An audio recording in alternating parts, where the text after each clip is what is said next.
എന്നാൽ അരനൂറ്റാണ്ടിന്റെ ദൈർഘ്യം തോന്നിക്കുന്ന എന്തും സംഭവിക്കാവുന്ന കുറെ ഭീകര നിമിഷങ്ങൾ. ആ അരമണിക്കൂർ നേരമാണ് നമ്മൾ മറികടക്കേണ്ടത്.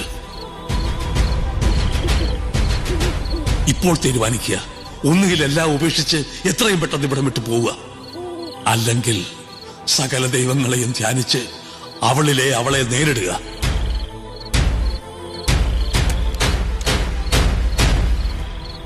സമയം പരിമിതമാണ്. തീരുമാനിക്കുക. എന്താണെങ്കിലും എത്രയും പെട്ടെന്ന്.